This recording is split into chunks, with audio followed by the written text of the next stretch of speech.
Saudi அரேபியாவில் இருந்து மீண்டு திருச்சி வந்த அரியலூரைச் சேர்ந்த சுரேஷ் என்பவரிடம் எமது செய்தியாளர் விஜயகோபால் மேற்கொண்ட நேர்காணலை இப்போது பார்ப்போம்.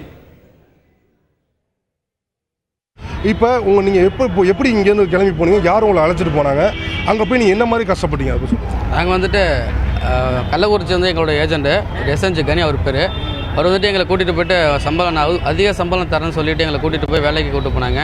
என்னோட சேர்த்து மொத்தம் 19 பேர். அங்கே எல்லாம் போய்ட்டு டிரைவர் வேலை தான் சொல்லி நாங்கள் எல்லாமே போனது. ஆனால் அங்கே என்ன ஆகிட்டுனா காட்டன் தூக்குற வேலை விட்டு குப்பை அழுறது அது மாதிரியான கீழ்த்தரமான வேலையில் செய்ய விட்டாங்க. போதுமான அளவு எங்களுக்கு சாப்பாடு வசதி இல்லாமல் தண்ணி வசதி இல்லாமல் எங்களுக்கு வந்துட்டு ரொம்ப கொடுமையாக ரூமில் பூட்டி வச்சு சித்திரவதை பண்ணாங்க.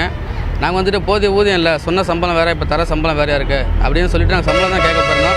அப்போ அவங்க என்ன பண்ணாங்க அப்படின்னா, அங்கே உள்ள சவுதி போலீஸ் இன்ஃபார்ம் பண்ணி வந்து எங்களை வெயிலில் முட்டி போட வச்சு கையை ரெண்டு மேலே தூக்கி வச்சு கன்னை நெத்தியில் வச்சுட்டு இவங்க சுட்டுருவாங்களே, நீங்கள் வேலை செய்கிறீங்களா இல்லைனா உங்களை சுட்டு கொண்டுடவா, இது சவுதி, உங்கள் இந்தியாவில் எங்களை எதுவும் பண்ண முடியாது, உங்களை வித்தியை கழுத்தெடுத்து போட்டுருவோம், என்ன சொல்கிறீங்க அப்படின்னு சொல்லிட்டு எங்களை கேட்டாங்க. அந்த சமயத்தை மட்டும் தப்பிக்கிறதுக்காக நாங்கள் என்ன பண்ணோன்னா, சரி நாங்கள் வேலை செய்கிறோம் அப்படின்னு சொல்லிட்டு நாங்கள் எல்லாம் ரூமுக்கு போயிட்டோம். அன்றைலேருந்து 3 நாள் நாங்கள் அடைக்க வைப்பட்டோம். 3, 4, 5, 6 நாள் ஆகிட்டு.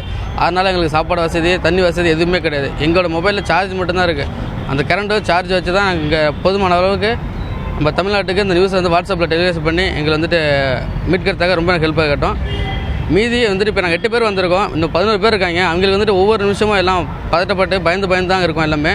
நேற்று நாங்களும் இதே மாதிரி தான் இருந்தோம். இன்றைக்கி இங்கே வந்துவிட்டோம். வந்தாலும் எங்களுக்கு சந்தோஷம் கிடையாது. அவங்களை எப்படி மீட்கிறங்க தான் எங்களோட பிளானு.